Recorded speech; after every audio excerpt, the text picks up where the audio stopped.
Good to be in an actual game week. We had a good weekend. We practiced Saturday morning and then last night, Saturday, just getting through the UAB game, and then we did get had about an hour last night to get slightly ahead on Louisville. Again, just reviewing the film from the UAB game, we thought that was really proud of the effort, the intensity. I mean, all the things we really asked for our guys.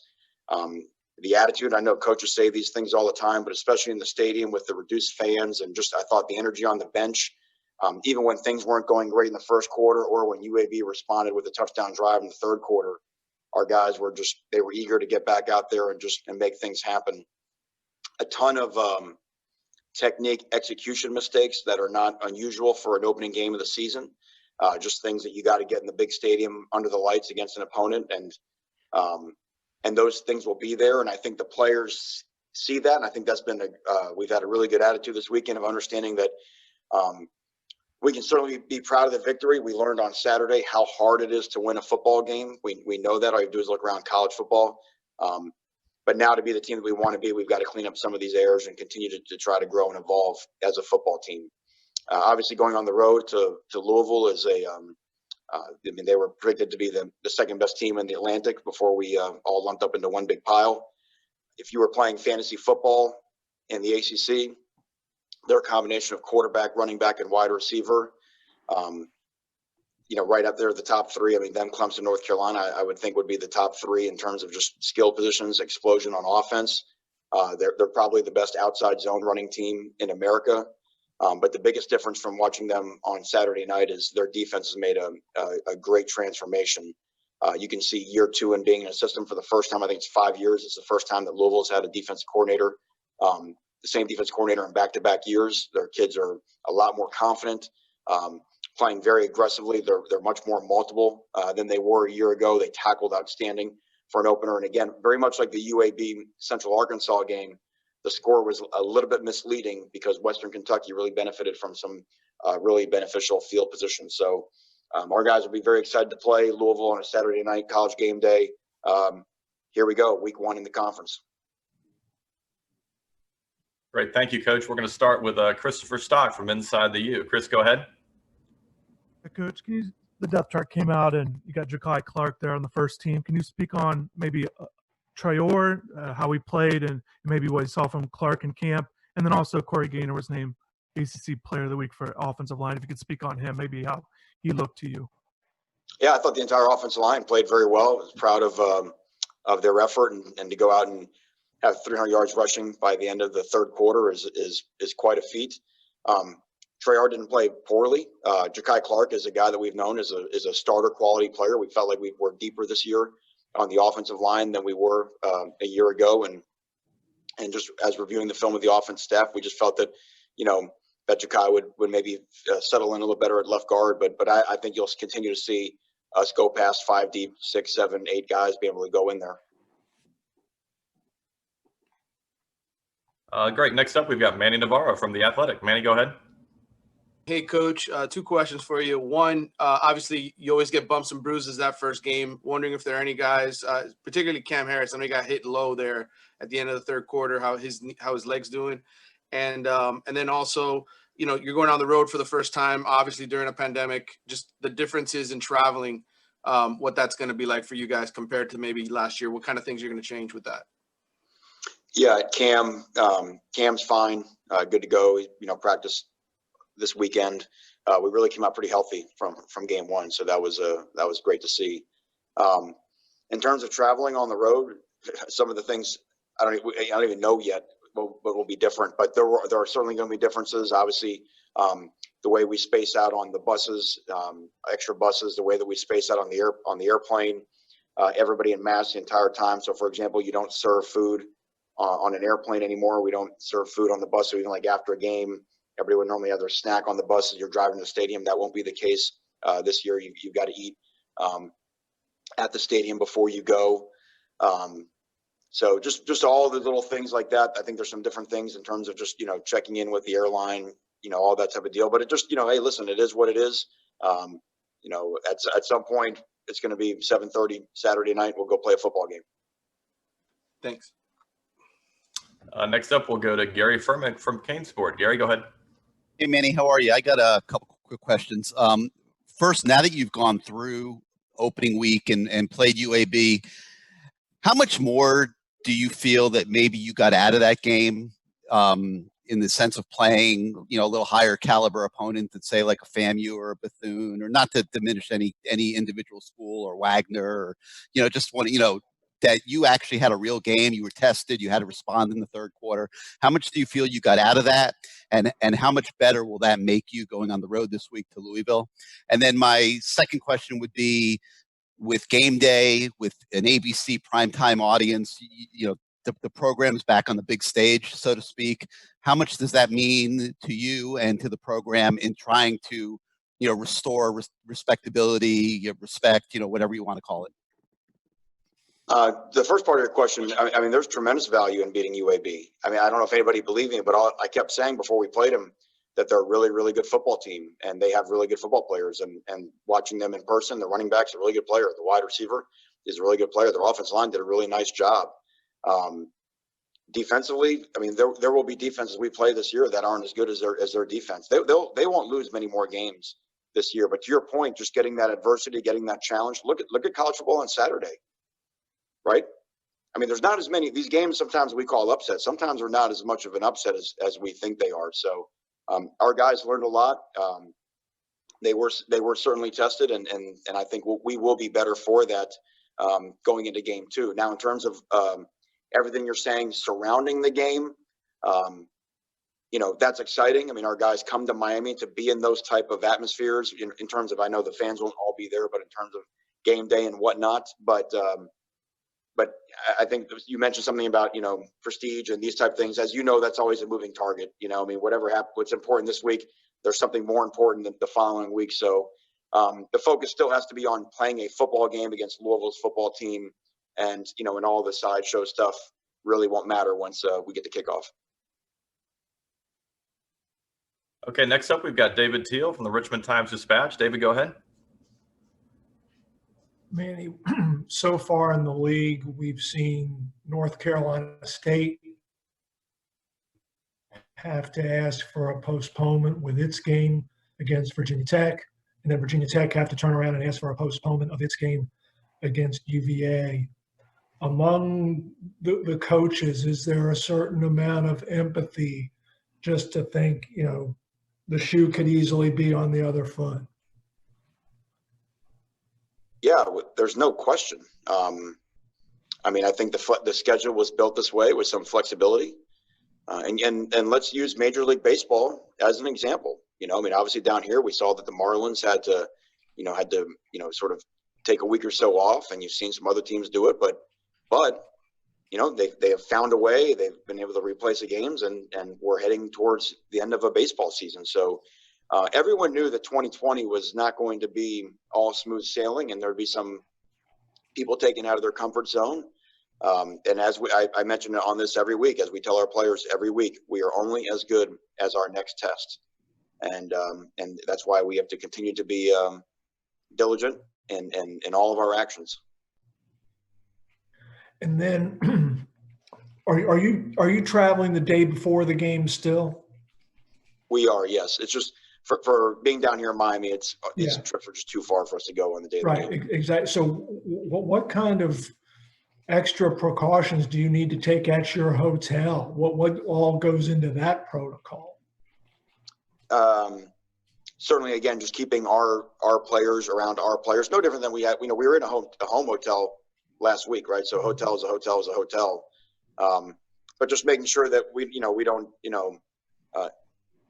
intermix with other people that are in the hotel. That we could sort of keep our the closest thing we can create to an actual bubble is really in the 24 to 36 hours before kickoff. And so we had a little bit of experience with that in our home hotel last week. Great. Next up, we've got David Lake from 24/7. David, go ahead. And he wanted to ask you about the freshman backs, just being their first game. How do you feel like they handled the moment of their first game, and how'd they do with the little things like pass pro and that kind of stuff? I thought they did a really nice job. I mean, it was great to see their explosive runs, but, maybe my favorite runs of both guys, actually, Jalen Knighton's first run is inside zone, and the defensive end is sort of squatting on De'Eric, and he just takes the ball and just runs right through him. I think the guy was about 260, and Jalen ran right for him for about 4.5 yards. And that's when you get in the game, you run north-south, that sends a message. Then all of a sudden, when there's a crease in the defense, now you've got the skill and the ability to break out and make something explosive, which what we've known all along of those guys. But you got to prove as a young guy that you'll stick it in there. And I thought both guys ran downhill. I thought both guys ran very hard. Next up, we'll go to David Furones from the Sun Sentinel. David, go ahead. Hey, Manny, I know Isaiah Walker was listed as unavailable for the week going into the UAB game. What's the status on him? Is there still a chance that he could play later this season? That's possible still.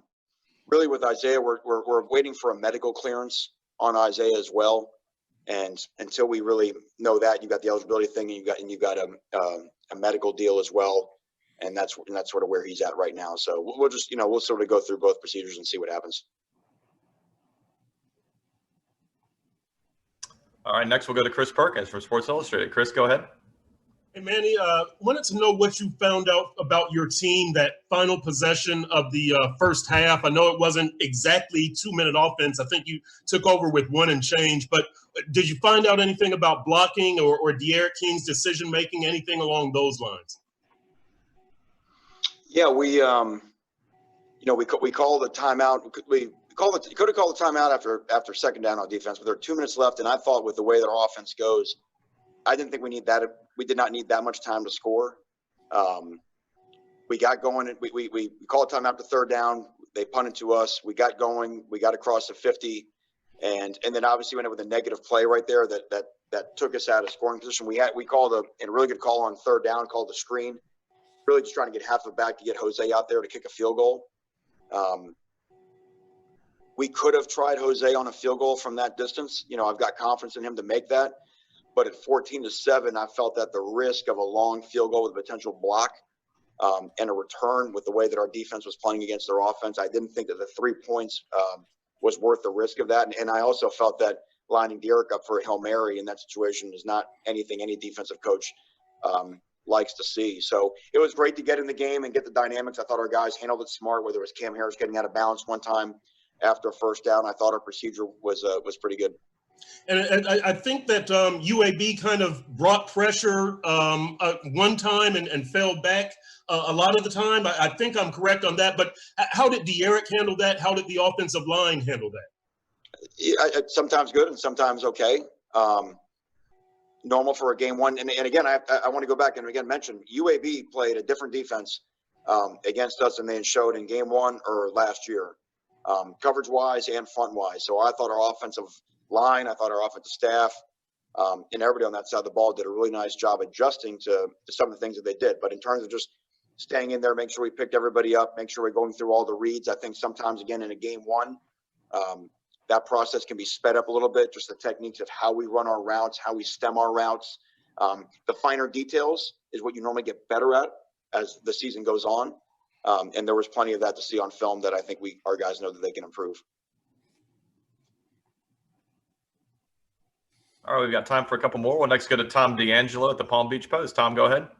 Hey, Manny, a couple quick on De'Eric. Number one, when you reviewed everything with the early part of the game, was it adrenaline first game? He mentioned, there was some overthrows, things like that. What was early on? What did you see was going on? Yeah, I mean, all of that makes sense, right? And just remember, passing game is about timing. And that's why we really wanted to there's a couple things. We wanted to lean on this football team, and we wanted to run the football, okay? We wanted to go really fast on offense, and to do that, we weren't going to make it calculus, right? And have a bunch of stuff to try to think about and remember about. But you know how they always say your defense should be ahead of your offense? Well, your run game should be ahead of your passing game. And we didn't run the ball very well the last 3 games of last season. So we wanted to go out. We wanted to make a statement, be simple, have very limited missed assignments, which is what we did, and just get after somebody and play better than somebody else. So I think that happened. Now, again, like I said, the timing on some of the throws down the field or on some of the drop back type of stuff and progression and those type things, I know all of that will improve, but I'd have been more concerned if we'd hit some of those plays down the field and not had the consistency on some of your more, bread and butter stuff. And secondly, he's mentioned a few times in these calls, Manny, about the emotion of playing since losing his dad. Can you talk about that and seeing what you've seen in him in that emotion, and how this obviously a terrible thing for anyone to take, how it's kind of affected him over the past, I guess, 6 months? Yeah, I mean, it's hard for me to even imagine what he's going through. He doesn't let that affect anything he does when he's in this building or when he's at practice. The guy has literally never had a bad day when he's come here. When I say bad day, I mean like just in terms of his attitude, his effort, his leadership ability. But it's still a lot to process, So I know that, I know the relationship that he had with his father, not just personally, but from a football standpoint, and his father mentored a lot of really good football players from the Houston area. So to be back in that stadium for the first time, I mean, all the emotions, just the emotions of 2020, I mean, I would feel unqualified to speak for somebody else and what they're dealing with at that time. But what I will say is that Derek has been nothing but fantastic in how he's handled himself, in front of this football team. Thank you. Next up, Susan Miller-Degnan from the Herald. Susan, go ahead. Hey, Manny. I know obviously every game is very tough, but you did beat a team, and I know they're a good team, but you were expected to win that game. Last year, that didn't really. Susan, we're expected to win every game. Yeah, sorry about that, but you know what I'm saying. Last year, that didn't happen though many times. Okay, you lost games, people assumed or whatever you were going to win. Is there, and you used to talk about the attitude of your team last year. Everything was unexpected, I guess. But is there a difference that you sense in this year's team? Is it too early to tell? That's the first question I have. Well, number one, yes, it's too early to tell. I'm not going to sit here and put our flag in the ground and say, we've sorted it out. What I will tell you is that we have made a real big point this year of saying winning is simple. It's just not easy. And I think it's important for the people inside this program to respect how difficult it is to win a football game, how difficult it is to win back-to-back football games, to win 3 in a row. I mean, just how difficult it is to win. This week we have to go win on the road against a conference opponent. So nothing we did a week ago matters. We told the team last night, it always starts back at 0, and there's a lot of hard work. There's a lot of preparation. I thought our guys did a really nice job of that a week ago, but if we don't prepare the same way this week, we'll get beat, and we'll get beat badly. So I think there's a respect of understanding that it's okay to accomplish hard things, and the hard things, they never get easier. In fact, they usually get harder. The more you win, usually the harder it gets to get more wins. So I think that might be the mentality on the inside. In terms of who's expected to win, I couldn't tell you who's supposed to win the game this week, and I would imagine Louisville thinks they are, and I would imagine Miami thinks that we are. And thanks, Manny. And then my follow was that I know that President Frank said no students allowed, the first 2 games at Hard Rock, and I wanted to ask you how you feel about that now. I know you might not have seen them, but there were some snapshots around the country of some games with a lot of students huddled together without masks. What do you think of that policy now? Well, what I think Dr. Frank knows what's best for his university and his community. I've said this many times this year. COVID is a regional issue. It's a national issue, but it's a regional issue. I mean, there's different rates in different places. What we went through this summer in Miami is different than what other people went through at other places. So we know what's best for us. We know what's best for trying to protect our football team. I think Dr. Frank, I think the Miami Dolphins, everybody at Hard Rock Stadium knows what's best to protect the people that come to our stadium. And that's really all we're responsible for here. And that's really all we worry about here. Thank you. Okay, we'll wrap up with Andrea Adelson from ESPN. Andrea, go ahead.